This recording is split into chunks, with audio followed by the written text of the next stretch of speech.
Bonjour à tous, bienvenue dans Franc-Parler, l'émission où les invités n'ont pas la langue dans leur poche. Aujourd'hui, nous recevons Bertrand Guyot, journaliste à Front Populaire. Bertrand, bonjour. Bonjour Kira. Alors, Bertrand, on a choisi de t'inviter aujourd'hui parce que dans le cadre on a lancé une série l'année dernière. On avait invité plusieurs représentants de différents médias, notamment de médias qui étaient très présents sur Internet, ce qui est le cas du vôtre. Et je trouve que tu as un parcours un peu singulier, puisque tu m'avais fait l'aveu que tu n'étais pas au départ destiné à devenir journaliste et que disons, que ta trajectoire a bifurqué.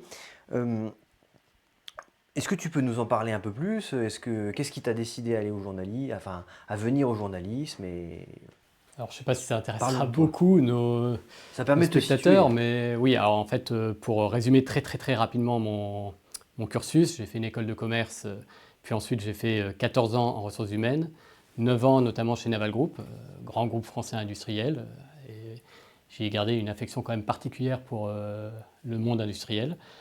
Je suis revenu ensuite sur Paris, j'ai fait 4 ans dans une autre entreprise, plus de services on va dire.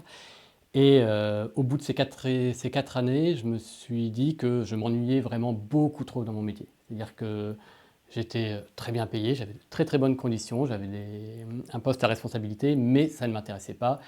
Et au bout d'un moment, j'en ai eu assez de faire finalement quelque chose qui ne m'intéressait pas. Le journalisme, en fait, j'y suis venu, là aussi je vais faire très bref, mais grâce au vélo, c'est-à-dire que je m'intéresse beaucoup au vélo, je regarde beaucoup de vélo, le Tour de France bien évidemment, mais pas que. Et donc j'étais en contact avec plusieurs sites de vélo bénévoles qui faisaient des entretiens de coureurs cyclistes professionnels. Donc je me suis mis à faire des interviews de coureurs cyclistes professionnels. Passé 50, 60 entretiens, je me suis dit quand même que j'aimais ça et qu'a priori, j'étais pas mauvais dans l'exercice. Donc ça m'a donné envie, petit à petit, de me dire, ah finalement, peut-être que journaliste, peut-être que c'est ce pourquoi je suis fait. Il s'avère qu'à la fin des fameux 4 ans et demi dans la dernière entreprise, il y a eu une opportunité de pouvoir partir avec des bonnes conditions, de pouvoir faire une reconversion. Donc j'ai fait un an de reconversion à l'ESJ Paris. Il y a eu le Covid. Ensuite, j'ai fait un stage chez Front Populaire et ils m'ont pris en CDI juste après. Et donc, Front Populaire, c'est en fait c'est ton premier poste de journaliste en fait.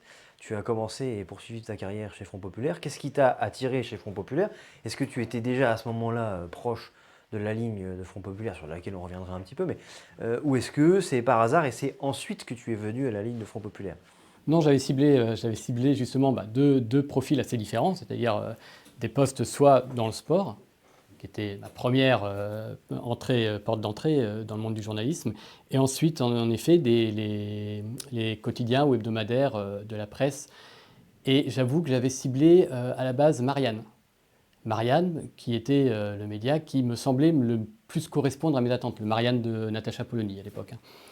Il s'avère que, en faisant mes recherches de stage, j'ai vu que Front Populaire, que je ne connaissais pas, bien évidemment, vu que c'était le lancement de Front Populaire, lançait un média avec à sa tête Michel Onfray. Donc Michel Onfray, forcément, ça fait tilt en moi, parce que c'était un média, c'était une personnalité souverainiste. Donc bien évidemment, je la connaissais, même sphère que Natacha Polony. En me renseignant, j'ai dit, tiens, ça pourrait être intéressant. Donc j'ai postulé, et il s'avère qu'ils m'ont pris. Je ne regrette pas une seconde. Donc comme stagiaire et aujourd'hui comme Comme, salarié. comme stagiaire, et comme quoi il faut forcer un petit peu sa chance, parce que je te dis encore une fois, j'ai pris des risques. Hein, je ne te raconte pas de combien j'ai diminué ma rémunération et tout ça, mais j'ai gagné le luxe de faire ce qui me plaît, et dans un média qui me plaît, avec des gens avec qui je m'entends parfaitement. Donc pour le coup, si tu veux, l'opération est parfaitement gagnante. Et j'ai l'impression aussi d'être utile, parce que je pense que le combat qu'on mène, le combat journaliste, est un combat utile. Est-ce que pour toi, il est possible d'être journaliste et d'être, alors avec tous les guillemets qu'il faut, d'être neutre ou objectif? Est-ce qu'il pourrait y avoir un journalisme purement factuel? Alors moi, je ne crois pas au journalisme factuel. En revanche, je pense qu'il est quand même sain que les journalistes entretiennent une certaine distance par rapport à leurs propos. Je pense notamment au militantisme. Pour moi, un journaliste ne devrait pas être un militant, devrait quand même savoir qu'il y a une frontière. Tu l'appelles objectivité ou subjectivité comme tu veux, mais cette frontière, elle existe et ce que je reproche à certains, peut-être journalistes non mainstream, mainstream aussi, pour reprendre les expressions à la mode, c'est justement d'oublier totalement cette frontière et de prétendre qu'elle n'existe pas. Mais je me méfie quand même, oui, je pense que c'est un des problèmes aujourd'hui du journalisme, notamment dans la sphère Internet, c'est ce militantisme qui parfois prend le pas sur le journalisme. Donc moi, à titre personnel, j'essaye justement de bien conserver cette frontière et d'être le plus objectif possible. Ça n'empêche pas que quand tu choisis un sujet, rien que le fait de choisir un sujet, tu n'es pas neutre. Rien qu'avoir un angle, tu n'es pas neutre. Donc non, la neutralité, à mon sens, n'existe pas. En revanche, il faut arriver à placer le curseur au bon endroit. C'est plus une question de déontologie en fait Totalement. que d'opinion. Totalement. Totalement. C'est une méthode, c'est-à-dire que c'est pas parce que, par exemple, on va se le cacher, Front Populaire, c'est pas un média europhile, et pourtant, on va pas taper sur l'Union européenne pour le plaisir de taper sur l'Union européenne s'il n'y a pas de raison de taper sur l'Union européenne. En revanche, si jamais il y a une raison de le faire, on le fera bien évidemment, mais voilà, on le fera avec la plus grande honnêteté possible. Je reviens sur cette distinction parce que tu l'as abordé toi-même. Tu as parlé de journalisme mainstream et donc de journalisme mainstream, probablement. Tu me diras si tu es d'accord, et non mainstream. Donc il y aurait, où est-ce que tu places la frontière et est-ce qu'il y a vraiment lieu d'avoir une dichotomie mainstream, non mainstream, grande écoute, non? C'est une bonne question, parce que c'est vrai que maintenant que tu me la poses, ça me force à y réfléchir. C'est vrai que par médias mainstream, finalement, on entend les médias traditionnels qui existent depuis longue date. Je pense les médias télévisuels, les médias à la radio. Est-ce que Mediapart, par exemple, qui est un média Internet, est un média mainstream ou pas? On peut se poser la question. Si on raisonne ancienneté, oui. Si on raisonne Internet versus le reste du monde, c'est pas un média mainstream. Donc non, j'avoue que c'est une bonne question. J'ai pas forcément de réponse absolue à t'apporter à ce moment-là. Non, mais au moins, ça suscitera le débat dans l'esprit des téléspectateurs. Tu es membre de la rédaction de Front Populaire, et Front Populaire a une particularité, et c'est comme ça que je voudrais aborder le sujet. Euh, c'est le seul média qui affirme ouvertement être un média souverainiste. C'est-à-dire que l'identité, disons, l'ethnonyme que se donne Front Populaire, c'est souverainiste. Son identité, c'est être souverainiste. Est-ce que pour toi, c'est juste une réaction d'un manque à combler dans la sphère médiatique, ou est-ce que c'est véritablement, disons, c'était le phare qui a guidé la naissance de Front Populaire, enfin les fondateurs de Front Populaire? Il faut quand même se rappeler qu'à l'origine, c'est Michel Onfray qui est la figure de proue de Front Populaire. Hein. Donc, bien évidemment, Michel Onfray, c'est quand même une des figures médiatiques souverainistes les plus connues en France. Peut-être la plus connue, hein, je pense, très honnêtement, hors politique. Donc, c'est assez logique, finalement, que son propre média soit un média souverainiste. Et quelque part, c'est très cohérent. Après, ça n'empêche pas qu'également, pour répondre à ta première question, oui, ça comble un manque parce que tu n'avais pas de médias ouvertement souverainistes. Alors, tu avais quand même des médias qui s'en rapprochaient. Encore une fois, je vais te reciter Marianne, qui est peut-être l'exemple le plus proche de cette vision souverainiste, mais de médias purement souverainistes, il n'y en avait pas en France. D'ailleurs, de toute façon, le souverainisme, honnêtement, est revenu à la mode depuis la crise du Covid et depuis la crise ukrainienne, mais avant, se dire souverainiste, ce n'était pas forcément un grand avantage. Donc on a mené un combat au départ qui était important, mais qui n'était pas forcément à la mode. Alors, si Front Populaire est un média souverainiste, voire même le média souverainiste, qu'est-ce que c'est qu'être au quotidien, qu'est-ce que c'est qu'être journaliste dans un média souverainiste? Qu'est-ce que ça implique en fait? Ça implique tout simplement de se poser les questions de quand tu vois un sujet, quand tu vois une question, une thématique, c'est de se dire et la France dans tout ça. C'est ça le principal, ma boussole à titre personnel, c'est de me dire voilà, quelle est l'importance de tel ou tel sujet pour la France, en quoi elle est concernée. Il y a des sujets qui ne concernent pas la France, sur lesquels peut-être la presse en fait trop, et peut-être qu'on ne parle pas justement assez de notre pays. Et nous, c'est ce qu'on essaye de faire, c'est véritablement de se dire quels sont les grands enjeux que nous devons maîtriser pour que notre pays reste notre pays. Aujourd'hui, on voit bien que la France, ce n'est pas un pays qui va dans le bon sens, malheureusement. C'est plutôt un pays qui décline. Nous, notre objectif, c'est de se dire, voilà, comment on pourrait réfléchir à ce que la France aille mieux, tout simplement, et quelles sont les solutions qu'on apporte. Et le souverainisme, bien évidemment, fait partie de ces solutions. Ça pose aussi la question du souverainisme, c'est aussi, je prolonge un petit peu parce que c'est quand même très important, c'est la question de l'Europe en réalité. Là aussi, pareil, il y a peu de médias en France qui sont eurocritiques, très très peu d'ailleurs. Quand tu es eurocritique, tu es souvent ostracisé, même encore aujourd'hui. Même si tu sens que les digues sont un petit peu en train de céder d'ailleurs à ce niveau-là, notamment avec la crise agricole. Mais la critique de l'Union européenne, essayer de parler d'Union européenne dans les médias, c'est très dur parce que les gens, ça ne les intéresse pas. Donc il faut arriver à faire comprendre aux gens quelles sont les implications de l'Union européenne dans notre quotidien et pourquoi c'est important d'en parler. Donc ça aussi, c'est, je pense, pour le coup, notre métier et j'espère qu'on le fait au mieux. Parce que c'est vrai que dans les médias, généralement, l'Union européenne, c'est presque un bruit de fond, en fait. C'est-à-dire que elle est toujours là, mais on en parle, on la dévoile très peu. Et dans ses meilleurs et ses moins bons côtés, en réalité, elle est toujours dans l'arrière-cour. Je ne sais pas si tu es d'accord avec cette impression que elle est à la fois partout, mais en fait, qu'on la voit jamais. Bah, de toute façon, c'est une évidence, c'est tellement partout qu'on la voit malheureusement que quand c'est trop tard. C'est l'un des problèmes. Mais tu ne peux pas non plus nier qu'il y a une europhilie réelle au sein des médias. Alors pour le coup, on va parler des médias mainstream, je pense notamment aux médias à l'audiovisuel public. Quand tu vois les fact-checking produits par ces médias, moi j'attends toujours de voir un fact-checking sur le Brexit qui soit en faveur du Brexit, parce que si tu veux, ça va être systématiquement à charge. Tout est à charge. C'est un peu problématique parce que ça désinforme en partie. Je prends l'exemple du Brexit parce que c'est un bon exemple qui est quand même très récurrent. Aujourd'hui, on te dit on ne veut pas de Frexit parce que voyez ce qui se passe avec le Brexit.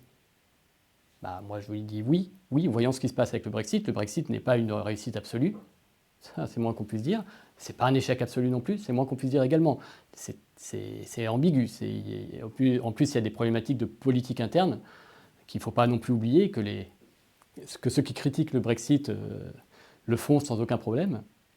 Mais voilà, donc nous, notre rôle, ça va être de dire, bah voilà, quels sont les vrais chiffres, quelles sont les vraies données, et après faites-vous votre opinion. Mais attention à la vision trop binaire. On parle justement, parmi les fact-checkers notamment, hein, des médias alternatifs. Donc on se demande, alternatifs à quoi? Est-ce qu'il y a aujourd'hui une fracture dans le monde médiatique? Plutôt que de former une galaxie, est-ce qu'il y a une fracture et formation de camps entre ceux qui ont droit de citer et ceux qu'on évite de montrer, qu'on cache sous le tapis, qui seraient donc ostracisés? À vrai dire, je ne saurais pas te répondre clairement. J'ai surtout que l'impression qu'il y a une méconnaissance. Parce que si on parle de médias alternatifs, c'est souvent des médias sur Internet. Je pense que les médias généralistes connaissent très très mal les médias Internet, tout simplement. Il y a un manque de culture d'Internet chez une partie de ces gens. Simplement, il suffit de voir les articles qui en parlent ou qui de temps en temps parlent de ces sites. C'est rarement très, très fourni. Donc, le clivage, il est là. C'est plus. Alors, après, comment tu l'expliques? Ça, c'est la question. Est-ce que c'est du mépris? Est-ce que c'est simplement un manque d'intérêt? Une méconnaissance? Parce que, après tout, pour s'intéresser à un phénomène, encore faut-il savoir qu'il existe. Néanmoins, aujourd'hui, tu ne peux pas nier, tu peux pas ignorer l'existence de chaînes comme Thinkerview et encore. Ou Legend, par exemple, pour reprendre une chaîne qui n'est pas forcément un média, mais qui fait des interviews, notamment politiques. Tu ne peux pas les ignorer. Mais je pense que c'est plus de la méconnaissance, à vrai dire, là-dessus. Après, tu as aussi des personnes, on parlait du fact-checking, donc les fameux fact-checkers, qui, eux, offrent une vision très partiale et biaisée des médias alternatifs, hein, souvent, faut pas se leurrer. Mais là, est-ce que c'est fait sciemment? Est-ce que c'est pareil? Est-ce que c'est un biais ou une méconnaissance? Je ne saurais pas dire. Parce que c'est une tendance qui est assez ancienne aux États-Unis, l'idée de la vérification des faits, si on veut parler en bon français. Mais c'est finalement assez récent en France, à une petite décennie. Est-ce que tu penses que ça fait partie du rôle du journaliste Ah bah de base. d'être un vérificateur de faits? De, Outre pour... de base, si tu veux, moi ce qui m'embête avec les vérificateurs de faits, c'est leur propension à se placer au-dessus de la mêlée tout en refusant systématiquement d'admettre le moindre tort. Or, je pense qu'il serait bon aussi d'admettre que les journalistes peuvent se planter. C'est parce que simplement la vérité parfois elle est complexe, elle dépend vachement de l'angle selon lequel tu analyses les faits. Et on a vu quand même beaucoup de fact-checking totalement démentis par la suite. Par la suite. On peut penser à la crise sanitaire notamment, mais pas que. Pas que. Mais pour moi, de base, le journaliste, oui, dans son ADN, il est censé vérifier les faits. Donc, tu ne devrais pas avoir besoin de fact-checker. Et d'ailleurs, certains fact-checkers ne sont pas journalistes, hein, tout simplement. Donc, je sais, pour moi, ce n'est pas forcément une activité nécessaire. Maintenant, certains leur accordent du crédit. À titre personnel, je demande à voir. Ils m'ont rarement bluffé par leurs analyses. Je les ai souvent trouvées assez partiales et erronées. Encore une fois, on en revient sur la question européenne. La question européenne, il suffit de regarder le moindre fact-checking sur la question européenne. C'est très rarement d'un très bon niveau. Donc non, mais oui, voilà. Donc pour répondre à ta question, oui, un journaliste devrait être fact-checker et il ne devrait pas y avoir de fact-checking en tant que tel en réalité. C'est une redondance qui montre peut-être les failles de la profession journalistique aujourd'hui. Ben, c'est ça, c'est-à-dire qu'aujourd'hui, le problème des fact-checking, c'est notamment la question du complotisme. Mais derrière la question du complotisme se pose la question de la crédibilité qu'ont les gens qui informent auprès du grand public. Or, les journalistes sont l'une des professions les moins appréciées de France. Donc ça pose un problème et je pense que c'est une corporation qui malheureusement a un petit peu du mal à se remettre en question de temps en temps. Là, pour le coup, il faut quand même se poser des questions. Pourquoi ce métier-là est détesté? Pourquoi ce métier-là est détesté? Pourquoi les gens détestent les médias et se disent finalement du jour au lendemain, bah, ça va être moi le média, ce que dit un peu Elon Musk. Moi, je ne pense pas que n'importe qui puisse être son propre média. Je pense que ça demande quand même du boulot, ça demande des moyens, ça demande une méthode. N'importe qui ne peut pas s'improviser journaliste. En revanche, c'est pas aussi cloisonné que veulent le faire croire certains journalistes non plus. Il y a un équilibre à trouver. Le fact-checking existe parce que les journalistes ont failli à leur tâche à un moment et que des citoyens se sont dit on va les remplacer. Voilà. Et le problème, c'est pourquoi les citoyens se sont posés cette question-là à un moment, se sont dit je ne crois pas en ce qu'on me dit, donc ça va être moi le média. Et là le problème pour moi. Tu as évoqué le déploiement sur Internet de nombreux médias, et c'est le cas de Front Populaire, qui est un média surtout sur Internet. Bon, il y a une revue. Si on parle justement du support, donc le support Internet est, on va dire, nodal dans le développement de Front Populaire. Il y a le site Internet, il y a la chaîne YouTube, donc les vidéos, les entretiens sont diffusés sur les deux plateformes concurremment. En plus, si vous avez votre propre lecteur vidéo sur le site, il y a une revue en plus. À quel point ça a eu un impact sur le développement de Front Populaire? Est-ce que c'est une contrainte? Est-ce qu'un tel développement est une contrainte ou est-ce que c'était vraiment une volonté d'associer une chaîne YouTube, on va dire comme ça, en tout cas une chaîne vidéo et un magazine? Parce que c'est pas un journal, c'est un magazine. Je dirais que c'est plutôt dans l'autre sens qu'il faut le prendre. C'est-à-dire que le vrai support Front Populaire, à la base, c'est véritablement le trimestriel. Hein. C'est le grand produit de Front Populaire et c'est ce qui réunit le travail pendant 3 mois d'intellectuels qui réfléchissent sur des thématiques très précises et c'est vraiment le support phare de Front Populaire. Le site, ça accompagne le développement de Front Populaire, ça fait vivre l'actualité, c'est-à-dire que la revue, elle, va plus être sur des thématiques intellectuelles, va moins parler d'actualité que le site qui, lui, va être consacré justement à ces questions d'actualité. Mais pas que. Hein. Il fait aussi participer un petit peu l'Agora, les abonnés peuvent participer aussi, donc c'est une plateforme d'échange à ce niveau-là. Et ensuite, la chaîne YouTube, c'est normal, hein, c'est pour faire vivre des entretiens des entretiens régulièrement de personnalités proches ou non du souverainisme ou sur des thématiques souverainistes. Je pense que la plupart des médias fonctionnent aujourd'hui comme ça. Tu peux difficilement avoir une seule revue sans avoir un support Internet aujourd'hui. Parce que le support Internet va te permettre de faire connaître la revue, finalement. Ça me paraît être un point d'équilibre et je pense que la plupart des gens du métier qui ont ce type de revue ont également un site Internet. Ce n'est pas une contrainte du tout, mais c'est un prérequis à mon sens aujourd'hui. C'est devenu en fait le cours normal de l'existence d'un média. Il faut qu'il Me semble-t-il, à titre personnel, là encore une fois, ça n'engage que moi, mais ça me semble difficile de publier une revue, de partir de rien, de publier une revue sans avoir un support derrière. On a parlé du contexte, disons matériel et technique du développement de Front Populaire. Il y a un autre point qui est très important pour Front Populaire, mais pas que pour Front Populaire, pour n'importe quel média, c'est le contexte juridique. On parle aujourd'hui beaucoup de la liberté d'expression, notamment dans le contexte européen, dans le cadre du débat sur les infox, sur le complotisme. Là, je m'adresse vraiment au journaliste Intuitu Personae. Comment est-ce que tu te places dans ce débat sur la liberté d'expression? Est-ce que le contexte t'inquiète? Est-ce que tu estimes que la régulation, par exemple, des réseaux sociaux est nécessaire alors que ça fait 20 ans que ça n'existe pas? Bref, qu'est-ce que tu en penses? Je pense que c'est un sujet compliqué, c'est-à-dire que la régulation sur les réseaux sociaux, je pense qu'elle est en partie nécessaire sur certains points. Bon, la pornographie pour les jeunes, c'est un bon angle d'attaque.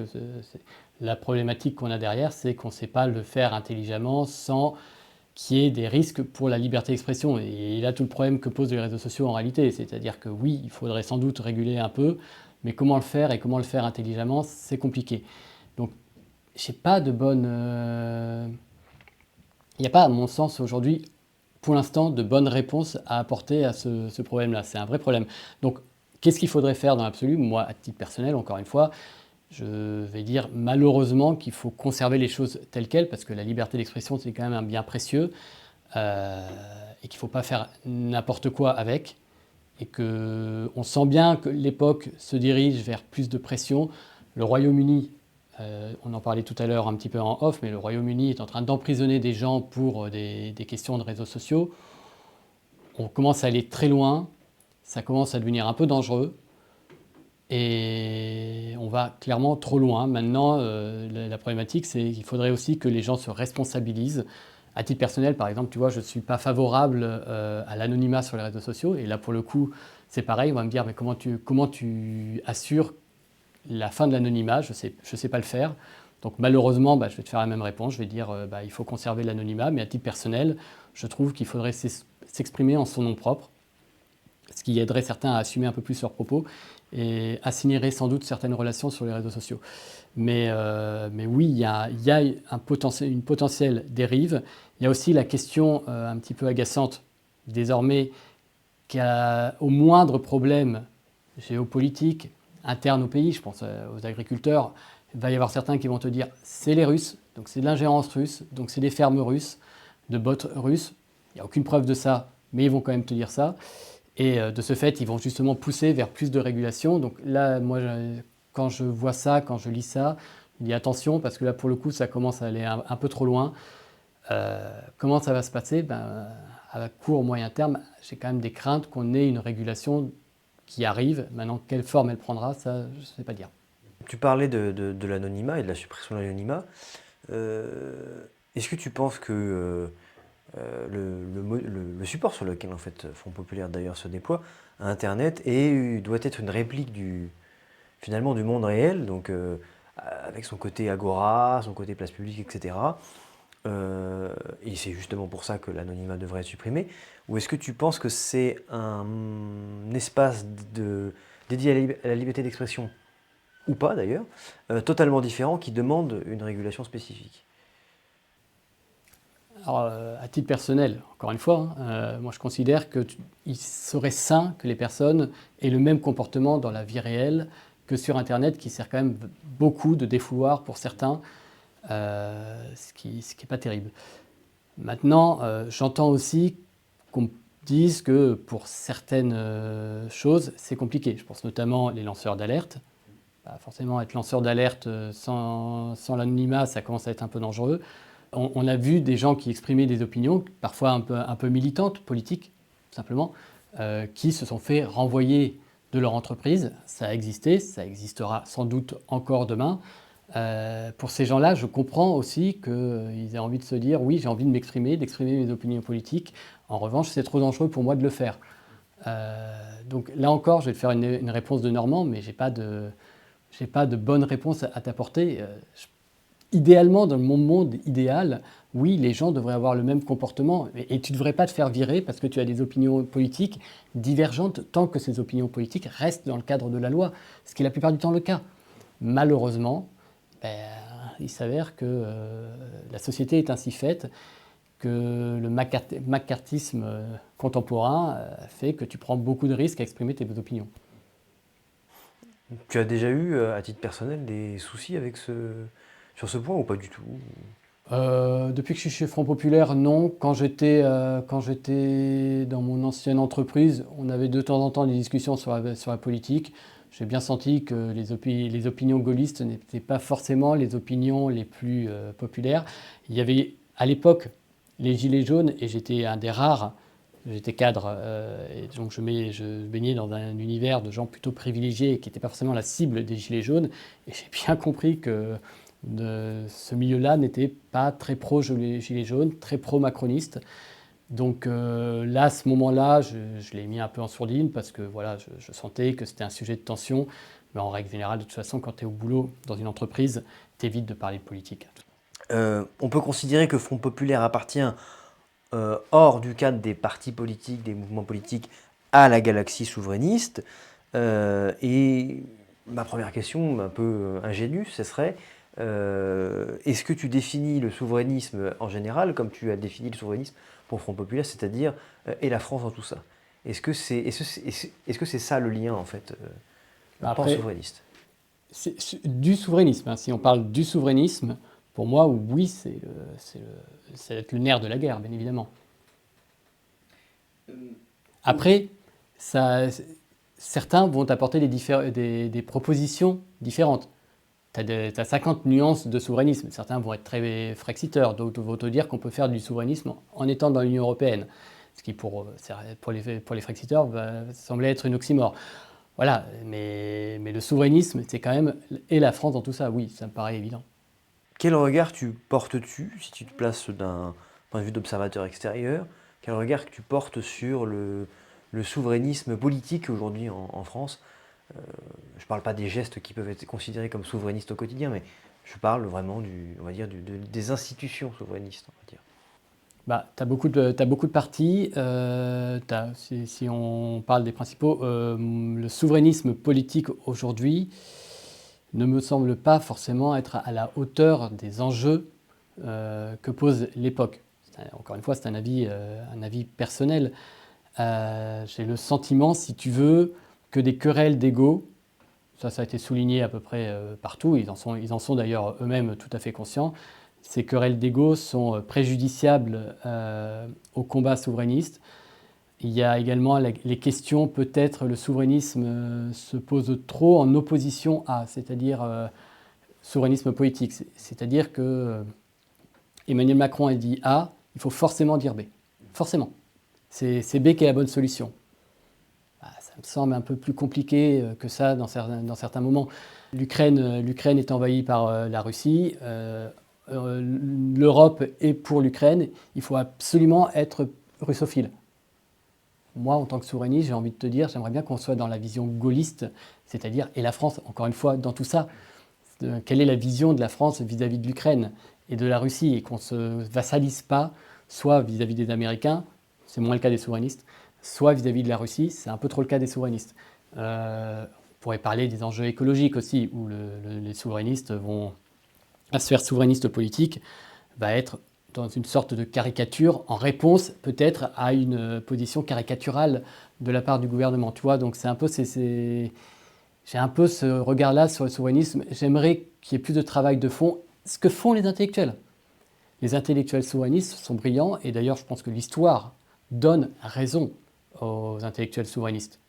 Tu soulignais le travail intellectuel qui est produit au sein du souverainisme. Et c'est vrai que on entend beaucoup, notamment chez les militants souverainistes, que les souverainistes ont raison. Toujours. Ou, pour les plus modestes, la plupart du temps. Pour autant, on pointe souvent du doigt un problème de crédibilité du souverainisme.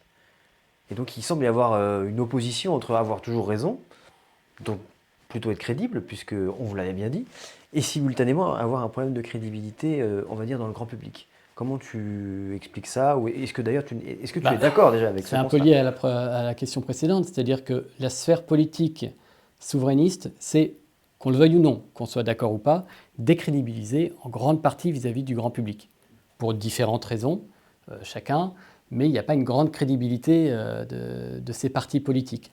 Donc, ça nuit nécessairement aux idées. Ensuite, la problématique des idées, si tu veux, c'est que il faut que les gens qui les portent soient invités, soient médiatisés. Ce n'est pas souvent le cas. C'est pas souvent le cas. C'est en train d'évoluer. Encore une fois, on voit bien l'avant-Covid et l'avant-crise ukrainienne et l'après. Et on sent bien quand même que tu as une montée de la parole souverainiste. Elle s'illustre notamment dans les médias. Hein. Je pense que le fait que Michel Onfray puisse parler de souverainisme une fois par semaine, on pourrait parler de Philippe de Villiers également, ça c'est pour CNews. Le fait que cette parole puisse s'exprimer et cet espace d'expression, c'est quand même vachement important parce qu'elle ne l'avait pas avant. Elle ne l'avait pas avant. D'ailleurs, Michel Onfray le dit bien, hein, il est quand même de moins en moins invité ailleurs. Et pourtant, le combat qu'il porte est un combat, a priori, nécessaire pour la France. Maintenant, est-ce que ça répond à ta question? Je pense, mais je pense que les idées sont aussi assez méconnues, hein, tout simplement. C'est une sphère... Le souverainisme, quand tu regardes politiquement ce qui pèse, c'est aujourd'hui moins de 5% dans la sphère politique, hein, j'entends. Les idées frexiteuses peuvent monter jusqu'à 36%, si on en croit les sondages qui avaient été faits sur le Frexit ces dernières années. Entre 2-3% et 36%, qu'est-ce qui se passe? Pourquoi tu n'arrives pas à séduire les 33% restants? Et c'est ces 33% restants qu'il faut justement à tout prix arriver à convertir au souverainisme. Et ça, c'est un travail de fond. Aujourd'hui, est-ce que la classe politique souverainiste est capable de le faire? Pour l'instant, j'en doute un peu. Et pour toi, c'est une question d'ego avant tout, c'est une question de personne, on va dire. Pour les têtes d'affiche du souverainisme, c'est une question d'ego, sans doute en partie. Après, l'autre problème que j'ai un petit peu avec le souverainisme politique, encore une fois, c'est l'absence de programme concret. Parce que moi, je veux bien qu'on fasse le Frexit, admettons. Mais qu'est-ce qu'on fait derrière? Et je pense que les Français, quand ils votent, ils ont aussi envie de savoir ce qu'il y aura derrière. Ça leur fait peur, un Frexit. Un Frexit, en plus on leur bassine tous les jours à leur dire que le Brexit a été une catastrophe, ce qui n'est pas, encore une fois, pas le cas. Même si ça n'a pas été une grande réussite, ça n'est pas une catastrophe. Donc ils se disent, ouais, mais bon, moi si demain j'ai plus l'euro, qu'est-ce qui se passe? Est-ce que l'argent que j'ai dans ma banque, il vaut plus rien? Je comprends que les Français se posent ces questions-là, et à mon sens, il faudrait que les souverainistes, ils y répondent, et ça fait un peu trop, aujourd'hui, il y a une vision un peu trop incantatoire du Frexit, c'est-à-dire qu'il y a un problème, Frexit. Tu vois bien sur les commentaires des chaînes, il y a un problème avec le Mercosur, Frexit. Et là, tu vois, justement, les souverainistes ont encore une fois une vision très souvent ultra-binaire, qui, à mon avis, est une vision qui fait un peu fuir certains citoyens. Et je pense que le véritable chantier des souverainistes à terme, ça va être ça, ça va être de parler aux citoyens pour leur dire voilà où on y va et voilà comment on y va, Frexit, et voilà surtout vers où on va. Et là, aujourd'hui, pour l'instant, on ne sait pas. Donc ce qui manquerait au souverainisme, en fait, c'est une perspective. Une perspective de l'après, en fait. Parce que la perspective aujourd'hui du souverainisme politique, encore une fois, c'est essentiellement, pour la majeure partie d'entre eux, le Frexit. Oui, si on le définit strictement. Voilà. Mais encore une fois, derrière un Frexit, tu as des tas de politiques. Qu'est-ce qu'on fait pour que la France redevienne un produit producteur? Moi, j'ai envie de savoir. Moi, en tant que, je te dis, encore une fois, j'ai fait 9 ans dans l'industrie. Je sais que l'industrie, c'est un métier, c'est un secteur formidable. Il est indispensable pour qu'un pays se relève, qu'il ait une industrie, et une industrie un minimum forte. Qu'est-ce qu'on propose? Aujourd'hui, je ne sais pas. Et je pense que les souverainistes devraient me dire ce qu'on propose. Je vais te soumettre moi-même à l'exercice. Quelle perspective justement vois-tu pour la France, cette fois-ci pas pour le souverainisme, mais pour la France dans une décennie, 2, 3, 4, 5, peut-être même un siècle?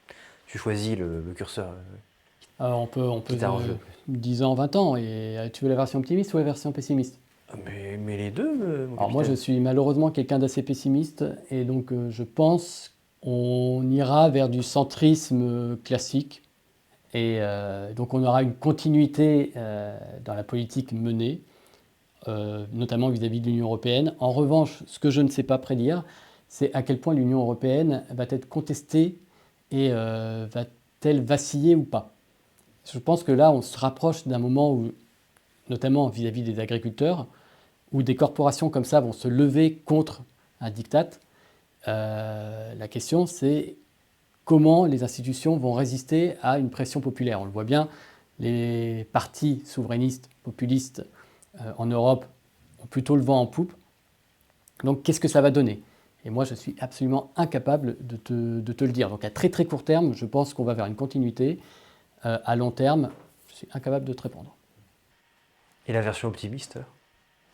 La version optimiste, c'est que d'une manière ou d'une autre, Frexit ou pas Frexit, parce que encore une fois, moi, je ne sais pas s'il faut faire un Frexit. Hein. Encore une fois, il y a le journaliste et le citoyen. Le journaliste te dira qu'il n'a pas d'avis à avoir sur le sujet. Mais je pense que la version optimiste, c'est qu'on arrive à récupérer quand même les principaux ressorts de notre souveraineté décisionnelle et qu'on arrête déjà de céder du terrain à l'Union européenne, qu'on soit enfin dans le bras de fer. L'Allemagne sait le faire, la France ne sait pas le faire.